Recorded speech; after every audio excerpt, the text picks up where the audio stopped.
அபி பயங்கரமாக அழுதுகிட்டே வராங்க. ராகவ் வந்து பார்க்குறாங்க. நீ எதுக்காக இப்போ வந்த அப்படின்னு சொல்லிட்டு ராகவ் கேட்குறாரு. இல்லைங்க உங்கள் ஞாபகம் வந்துருச்சு, அதனால தான் நான் வந்தேன். நான் ஒன்றா இங்கேயே இருந்துட்டுமா, உங்கள் கூடவே இருக்கட்டுமா அப்படின்னு அபி சொல்கிறாங்க. என்ன பைத்தியம் மாதிரி பேசிகிட்டு இருக்க, லூசு மாதிரி பண்ணாத, வீட்டுக்கு போ அப்படின்னு சொல்லிட்டு ராகவ் சொல்கிறாரு. வீட்டில் எல்லாரும் சாப்பிட்டாங்களான்னு கேட்குறாரு. இல்லைங்க யாருமே சாப்பிடவே இல்லை, எல்லாரும் பசியோடு தான் இருக்காங்க அப்படின்னு சொல்லிட்டு அபி சொல்கிறாங்க. சரி நீ போ, இங்கே இருக்காத போ அப்படின்னு சொல்லிட்டு இருக்காரு. நான் போயிட்டு வரேன், கண்டிப்பாக உங்களை வெளியே எடுத்துருவாங்க அப்படின்னு சொல்கிறாங்க. இங்கே பாரு ஏதாவது ஒன்று உளறிக்கிட்டு இருக்காத, நீ போ. ஆமாம் போகும்போது எப்படி போவ அப்படின்னு சொல்லிட்டு கேட்குறாரு. இல்லைங்க நான் நடந்தே போயிடுவேன், எங்கேயாவது நடந்து போகாதே, அப்புறம் பாட்டிக்கு யார் பதில் சொல்கிறது அப்படின்னு சொல்லிட்டு ராகவ் சொல்கிறாரு. இல்லைங்க கண்டிப்பாக நான் தொலைஞ்சி போக மாட்டேன், நான் போயிடுவேன் அப்படின்னு சொல்லிட்டு அப்படியே போகிறாங்க. இங்கே பாருமா அவர் எதுவுமே சாப்பிடவே இல்லை, இந்தாம்மா அந்த சாப்பாடை கொடு அப்படின்னு சொல்லிட்டு போலீஸ் சொல்கிறாங்க.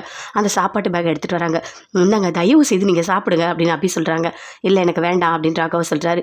இல்லைங்க உங்களால் வீட்டில் யாருமே சாப்பிடாமல் இருக்காங்க, தயவு செய்து சாப்பிடுங்க ப்ளீஸ். பாட்டி கூட ஒரு வாய் தண்ணி கூட குடிக்க மாட்டாங்க, அவ்வளோ வருத்தப்படுறாங்க. நீங்கள் சாப்பிட்டீங்கன்னு நான் போய் வீட்டில் சொல்லுவேன், தயவு செய்து நீங்கள் சாப்பிடுங்க அப்படின்னு அப்படி சொல்கிறாங்க. சாப்பாட்டு தக்காளி சாதம் வாங்கி பார்க்குறாரு, பார்த்துட்டு சாப்பிட்றாரு. அப்படி ரொம்ப சந்தோஷப்படுறாங்க. சரி நான் போயிட்டு வரேன் அப்படின்னு சொல்லிட்டு அங்கேருந்து வராங்க. வரும்போது அப்படி கீழே நடந்து வந்துகிட்டே இருக்காங்க. அப்படி தானாக பேசுகிறாங்க. நான் என்ன பாவம் பண்ணேன், எதுக்காக முருகா, என்ன வேணும்னா நீ எவ்வளோ வேணால் தண்டி பரவாயில்ல, ஆனால் என்னை சுற்றி இருக்கவங்கள எந்த கஷ்டமும் படுத்தாத முருகா, அவருக்கு எனக்கும் ஆகாது தான், அதுக்காக அவர் ஜெயிலுக்குள்ளே இருக்கிற அளவுக்கெல்லாம் ரொம்ப கஷ்டமாக இருக்குது, என்னால் தாங்கவே முடியல அப்படின்னு அப்படி ரொம்ப ஃபீல் பண்ணி அப்படி ரோட்டில் தானாக பேசிக்கிட்டே வராங்க. அப்போ கரெக்டாக மித்திரன் நின்றுட்டு ஃபோன் பண்ணுறாரு.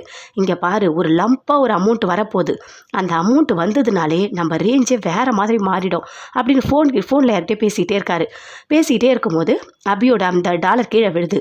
இங்கே பாருமா நீ டாலரை போட்டு போகிற அப்படின்னு சொல்லிட்டு மித்திரன் சொல்கிறாரு. அந்த டாலர் எடுத்து அப்படியே முருகர் டாலரை பார்க்குறாங்க. பார்த்தா மித்திரன் ஐயோ இவன் தானே ஏமாத்தான் அப்படின்னு சொல்லிட்டு அப்படியே ஃபாலோ பண்ணிகிட்டே போகிறாங்க. ஐயோ அந்த பொண்ணா, இந்த பொண்ணுக்கிட்ட மாட்டினா அவ்வளோதான் அப்படின்னு சொல்லிட்டு மித்திரன் அப்படியே வண்டியில் ஏறி போகிறாரு. பின்னாடி அப்படி ஓடுறாங்க. போகும்போது அந்த வண்டியோட நம்பர் எல்லாமே ஃபோட்டோ எடுத்துக்கிட்டாங்க.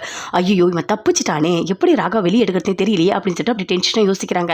அப்படி ஃபோன் பண்ணுறாங்க. ஆகாஷ்க்கு ஃபோன் பண்ணி சொல்கிறாங்க. இங்கே பாருங்கள் அந்த மித்திரனை நான் இங்கே பார்த்தேன், அவனோட வண்டி நம்பரை நான் நோட் பண்ணி வச்சுருக்கேன் அப்படின்னு சொல்கிறாங்க. இங்கே பாருங்கள் அபி நீங்கள் அனுப்புங்க, எனக்கு நான் பார்த்துக்கிறேன் அப்படின்னு சொல்லிட்டு ஆகாஷ் சொல்கிறாரு.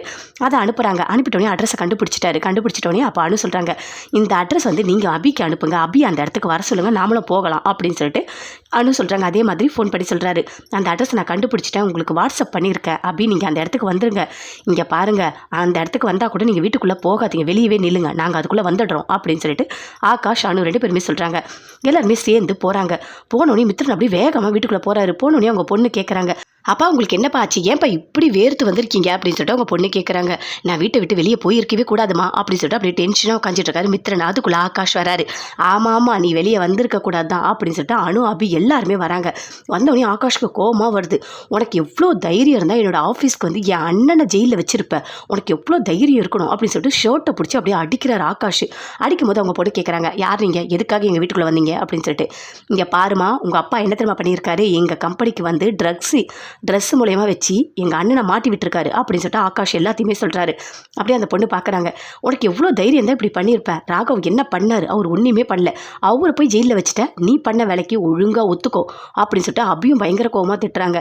அனுவும் சொல்கிறாங்க, நீ தான் ட்ரக்ஸ் வச்சேன்னு ஒத்துக்கோ, இல்லை அவ்வளோதான் நீ அப்படின்னு சொல்லிட்டு எல்லாருமே மிரட்டிகிட்டு இருக்காங்க. இங்கே பாருங்கள் தேவையில்லாமல் எங்கள் அப்பாவை மிரட்டிகிட்டு இருந்தீங்க, உங்கள் எல்லாரையும் நான் போலீஸில் பிடிச்சி கொடுத்துருவேன் அப்படின்னு சொல்லிட்டு அந்த மித்திரனோட பொண்ணு சொல்லுது. இங்கே பாருமா நீயும் ஒரு பொண்ணு தானே, அந்த ட்ரக்ஸுன்றது எவ்வளோ பேர் அழிக்குது, எத்தனை பொண்ணோட உயிரை எடுக்குது, கொஞ்சம் கூட யோசிக்கவே மாட்டியா, உங்கள் அப்பா தான் இதெல்லாம் பண்ணியிருக்காரு, அதுவும் என் வீட்டுக்காரு இப்போ ஜெயிலில் இருக்கார் தெரியுமா, அதுக்கு காரணமே உங்கள் அப்பா தான் அப்படின்னு சொல்லிட்டு அப்படி கோவமாக அபி பேசுகிறாங்க. இங்கே பாரு மரியாதையாக வா, வந்து போலீஸ் ஸ்டேஷனில் எல்லாம் உண்மை நீ சொல்லு அப்படின்னு அபி சொல்கிறாங்க. அதுக்கு மித்திரன் சொல்கிறாரு, இங்கே பாரு என்னை கூப்பிட்றீங்களா, அங்கே வந்து என்ன தெரியுமா சொல்லுவேன், நீங்கள் தான் என்னை கட்டாயப்படுத்தி சொல்ல சொன்னீங்கன்னு உங்கள் மேலேயும் நான் பழி போட்டுருவேன் அப்படின்னு சொல்லிட்டு அபிகிட்ட சொல்கிறாரு மித்திரன். இங்கே பாருங்கள் இதுக்கு மேலே இவங்ககிட்ட பேசி எந்த யூஸுமே இல்லை, நீங்கள் வாங்க ஆகாஷ் அப்படின்னு சொல்லிட்டு அப்படியே அனு கூட்டிகிட்டு வராங்க. அபியும் வராங்க. நமக்கு கிடைச்ச ஒரே ஆதாரம் அவன் தான், அவனே ஒத்துக்க மாட்டான், இப்போ ராக்கிபாய் எப்படி தான் வெளியே எடுக்கிறதுனே தெரியலையே அப்படின்னு சொல்லிட்டு அப்படி ஃபீல் பண்ணுறாங்க. இல்லை அவன் இது வரைக்கும் பேசின ஃபோன் நம்பர் எல்லாமே நான் ட்ராக் பண்ணேன், அதில் என்ன தெரியுமா தெரிஞ்சது, அவன் விவேக்குன்றவனுக்கு தான் அதிகமாக ஃபோன் பண்ணியிருக்கான் அப்படின்னு சொல்லிட்டு நடந்த எல்லாத்தையுமே ஆகாஷ் சொல்கிறாரு. அப்போ அவன் யார், அவன் பிஸ்னஸில் இருக்க வந்தான் அப்படின்னு சொல்கிறாரு. ஓ அப்போ அவன் தான் இதுக்கு எல்லாமே காரணமா, இவனே ஒத்துக்க மாட்டான், அப்போ அவன் எப்படி உண்மையை ஒத்துப்பான் அப்படின்னு சொல்லிட்டு அபி சொல்கிறாங்க. கண்டிப்பாக ஒத்துக்க வைக்கணும், அப்போ தான் ராகவை எடுக்க முடியும் அப்படின்னு சொல்லிட்டு ஆகாஷ் சொல்கிறாரு அனுக்கிட்ட. அபி வராங்க. வந்து ராகவை பார்க்குறாங்க. எதுக்கு அடிக்கடிக்கு நீ வந்துட்டு இருக்க அப்படின்னு சொல்லிட்டு ராகவ் கேட்குறாரு. இங்கே பாருங்கள் முக்கியமான ஒரு விஷயம், ஒரு நிமிஷம் இங்கே வாங்க அப்படின்னு சொல்லிட்டு அபி கூப்பிடுறாங்க. உங்களுக்கு ஒன்று தெரியுமா, உங்களை யார் உள்ளே அனுப்புனாங்களோ அதை பற்றி ஒரு க்ளூ கிடச்சிருக்கு அப்படின்னு அப்படி சொல்கிறாங்க. யார் அப்படின்னு சொல்லிட்டு ராகவ் கேட்குறாரு. விவேக்ன்றவன் தான் அப்படின்னு சொல்கிறாங்க. விவேக்கா? அவன் பிஸ்னஸில் இருக்கான், அவ்வளோதான். அவனை என்ன எதிரியாக நினச்சிருக்கான் அப்படின்னு சொல்லிட்டு ராகவ் சொல்கிறாரு.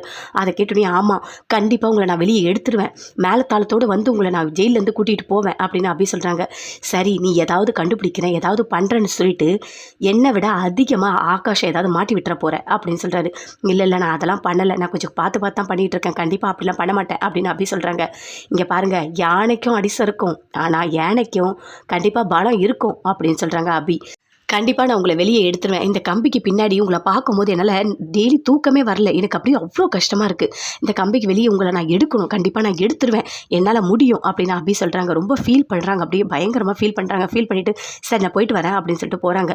அப்போ போலீஸ் சொல்கிறாங்க, இந்த மாதிரி ஒரு பொண்டாட்டி கிடைக்க நீ கொடுத்து வச்சிருக்கணும்ப்பா, எவ்வளோ பாசம் உன் மேலே, நிமிஷத்துக்கு வருது, ஓடி வருது, நைட்டு எந்நேரமாக இருந்தாலும் வருது, வந்து உனக்கு ஜூஸ் கொடுக்குது, சாப்பாடு கொடுக்குது, அப்பப்பா தாங்க முடியல, சூப்பரான பொண்டாட்டி நீ கொடுத்து வச்சுவேன் அப்படின்னு சொல்லிட்டு போலீஸ் சொல்கிறாங்க.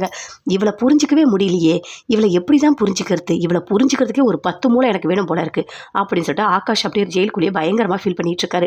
அப்படி வராங்க. வந்தவொடனே அணுவோட அப்படியே மடியில் படுத்துட்டு அழறாங்க, தேம்பி அழறாங்க. எப்படியாவது ராக்கி பையனை நான் வெளியே எடுத்துடணும், என்னால் தாங்கவே முடியல, எனக்கு ரொம்ப கஷ்டமாக இருக்கு அனு அப்படின்னு சொல்கிறாங்க.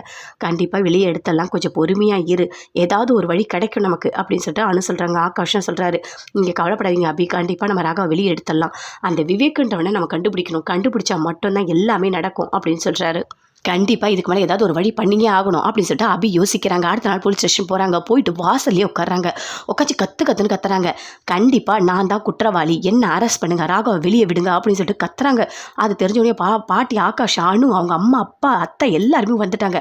ஐயோ அபி என்ன பண்ணிகிட்டு இருக்க, எதுக்காக நீ இப்படி பண்ணிகிட்டு இருக்க அப்படின்னு சொல்லிட்டு கேட்குறாங்க. கண்டிப்பாக ராக்கி பாயை வெளியே எடுக்காமல் நான் விடவே மாட்டேன், அவர் வெளியே வரணும் அப்படின்னு சொல்லிட்டு பயங்கரமாக ஃபீல் பண்ணி அப்படியே கத்துன்னு கத்துறாங்க. எல்லாருமே சொல்கிறாங்க, வேண்டாம் விட்டுரு, எதுவும் கத்தாத, அடுத்தடுத்து என்ன பண்ணலாம், நம்ம ஏதாவது பண்ணலாம் அப்படின்னு சொல்லிட்டு. கண்டிப்பாக நான் விடவே மாட்டேன், அவர் வெளியே அனுப்புறதுக்கு நான் போராட்டம் பண்ணிகிட்டே இருப்பேன் அப்படின்னு சொல்லிட்டு அப்படியே கத்துறாங்க. அப்போ போலீஸ் வராங்க வெளியே. என்னம்மா என்ன பண்ணிட்டு இருக்க, போலீஸ் ஸ்டேஷன் வாசலில் கொஞ்சம் எதுக்குமா இப்படி கத்திட்டு இருக்க நீ அப்படின்னு சொல்லிட்டு கேட்குறாங்க. ஆமாம், என்னோட வீட்டுக்காரர் நீங்கள் வெளியே விடணும், அவர் மேலே எந்த தப்புமே இல்லை, அதுக்கு காரணமானவனே நீங்கள் தான் கண்டுபிடிக்கணும்,